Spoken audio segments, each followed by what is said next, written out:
Before I start this video, I just want to pay tribute to the Charlton fan who sadly lost his life at the weekend in Charlton's home game to Portsmouth, which of course ended up being abandoned. Norm seemed like an incredible Charlton Athletic fan, full of love for his football club, and, well, no football fan should go to a game, go to see their football club who they adore, and not make it home. It is a horrendous, tragic piece of news, and I send all my well wishes and condolences to all of the Charlton Athletic family and fan base, and especially to all the family and friends who knew Norman. May he rest in peace.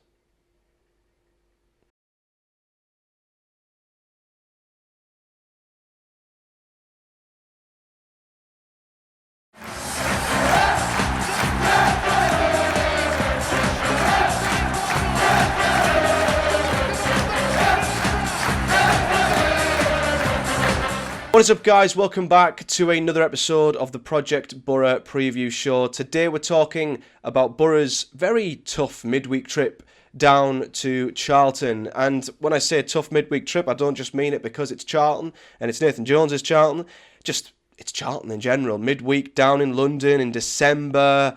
As I say, midweek with Christmas coming up. Massive, massive credit to all the Boro fans putting all their time aside, effort and money, of course, to go down there and support the Boro. But of course, it's an exciting time to support Boro right now. There is an immense buzz around the club after what we saw against Hull on Friday night. An emphatic, thrilling, exhilarating, ruthless win over Hull City has certainly got hearts racing on Teesside. Boro fans very, very excited to see what will happen next under the tenureship of our new head coach, Kim Hellball. 2 wins in two very different wins as well. You know, a comeback win against Derby.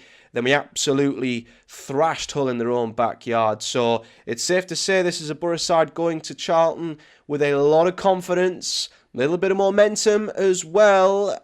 Paired with Charlton coming through a really tricky spell at the moment, it's going to prove to be a very, very interesting game. But let's take a look at our opponents midweek and newly promoted Charlton, who, a bit like what I was saying with Derby a couple of weeks ago, it's really interesting the season they've had. It's very much a season of two halves, I would say. Unlike Derby's, who, you know, had a terrible start and have sort of had a better second half of the season up until now, you could say Charlton is very much the opposite. You know, all things considered, their start to the Championship campaign was excellent, and I wasn't surprised, to be honest with you. I think Nathan Jones is an outstanding manager and was already a Championship calibre manager in League One, so I was not surprised one bit to see him get Charlton promoted to the Championship and see them adapt as well as what they did in the early goings of the season. However, especially in the last couple of games, things have gone really, really south for the Addicts, especially in the last couple of games, and I think the big reason for that is their defence. I think the one thing I noticed about Charlton in the early goings of the season, I think everything good they did was built off of having a really, really solid defence. In their first 15 games, I believe they only conceded 12 goals in that time. They had some really good wins in the early couple of weeks as well. They went and won at Sheffield United, which I guess earlier in the season was probably an easier thing to do than what it is now, but they did beat Blackburn 3-0 at home. Blackburn, very good away side in the Championship at the moment, of course.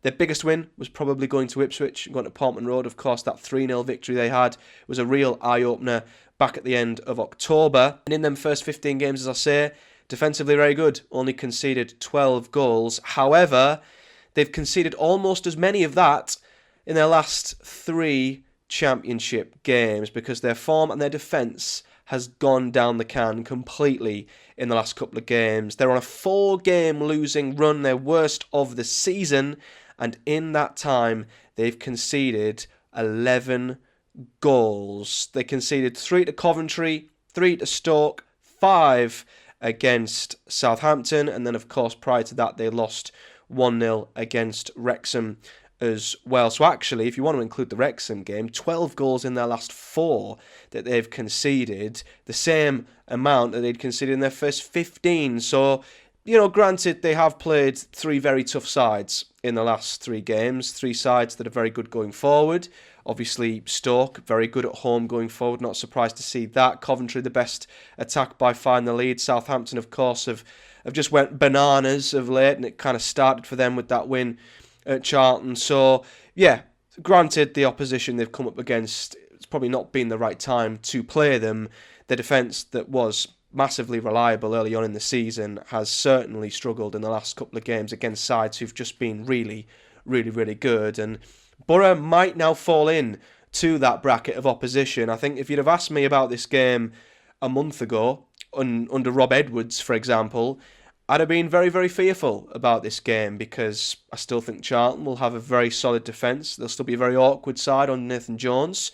And if it was the Edwards Boro side who created very, very little, I'd be very, very pessimistic about our ability to go there and find a way to win. However, from what we've seen under Hellberg, much more attacking, much more free-flowing, much more goal-scoring. Charlton might be in for another 3-0 Stoke, 3-1 Coventry. We'll have to wait and see.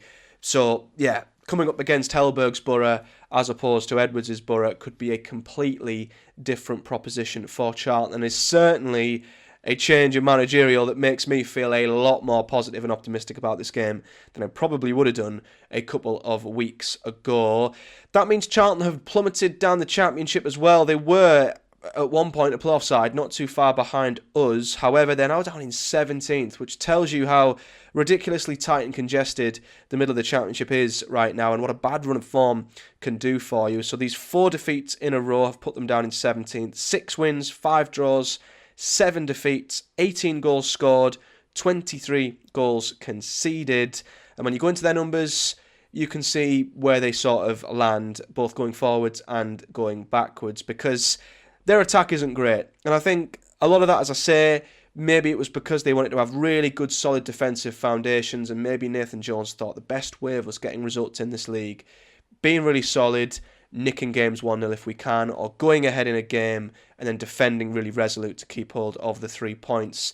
That's meant that their attack hasn't been very good at all.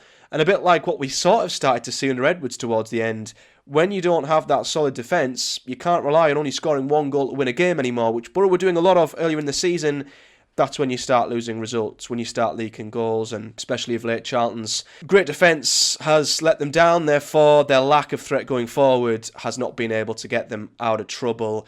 Hence why they're 21st in the goals scored table. Only Blackburn, Pompey and Sheffield have a worse attack in the league than Charlton. They've scored 18 goals in 18 games, won a game. As I say, only Blackburn, Pompey, Sheffield with a worse attack, backed up by their expected goals, to which they have the second lowest in the Championship as well. Only Swansea have created less high-quality chances than Charlton, and all the teams around them have actually massively over or underperformed their expected goals. Derby massively overperformed, Sheffield massively underperformed, Swansea have overperformed as well. Charlton are actually bang on where they should be in that league table. They've scored 18, XG of 18.1, so they are fundamentally flat out one of the worst creative sides and goal scoring sides in the Championship. You can back this up by a number of other attacking numbers as well. The only one that's decent are their shots on target. They're sort of mid-table for the number of shots they get on goal per game, but they're not of much quality. You know, big chances, they're 22nd. They've got the worst numbers for accurate passes in the Championship as well. They're down there for touches in the opposition's box as well as accurate long passes. They've got the second lowest possession numbers in the league as well. All screams of a side who aren't great creatively and also aren't great with the football either. I think when they do score their chances, they don't come from many passes. They might come from crosses. They're an alright crossing side. They might come from set plays, long throwings. Maybe that's what they'll do. They'll look to hit Boro on the break and make the most of any set plays, long throwings that they may get their hands on, because Boro have got nothing to worry about in terms of them being a side who are going to build, pass, create. This, I think, is definitely going to be a game to which Boro dominate the ball, and it might be a case of just, can you break down this stubborn Charlton defence, which, as I said earlier, would have had me shuddering in fear and worry if it was a Rob Edwards Boro side. But since Hellberg's come in, I feel immensely more confident that when coming up against a side such as this, Boro will hopefully create more and hopefully have more of a chance of getting the result. Defensively, though, more promising as expected, and I think it's quite telling that they've conceded 12 goals in their last 4 games, and yet they still have the 10th best defence in the league. 23 goals conceded. That's only 5 worse than Stoke and Ipswich, who have the best defence currently with 18. So if Charlton had conceded only half of the goals they had against Southampton, Coventry and Stoke, they'd probably have the joint best or second best defence in the league. So I don't think their defence over the course of the season is anything to worry about. It's all came in a big flurry of goals conceded in the last 4 games. So I don't think that means Charlton's defence is suddenly rubbish. It proves to me that across the 19, 18 games they've played so far, they've still got a very good defence, considering they're a newly promoted side. But the key thing is, Boro are visiting them when they are in really bad form defensively, so it's a very, very good time for Boro to hopefully capitalise on what I still think is a pretty decent defence. Their XG against, though, is interesting. Now, I will add a caveat. I think from sort of 5th downwards in the XG against table, it's incredibly congested. Not much between the sides, all the way into the bottom half, really, of the XG against table. So although Charlton sits 7th for expected goals against, 26.2, it's not too bad. It's still not great, granted, and they have overperformed defensively. They should have conceded a few more goals than what their data suggests. But yeah, I think they've maybe crept into the top half, top 8 of that XG against table, given the sides they've played recently. Again, I don't want to judge them solely on the last 4 games or the 15 that came before. You can only look at their entire season in a whole, and I guess they have the 7th worst XG in the league, which, yeah, it's edging towards the top of a congested bunch of sides who do give up a few chances. So we'll see if Boro can see this side of Charlton on Tuesday, if they will continue to give up chances and leak a lot of goals, or maybe revert back to the very solid side that we saw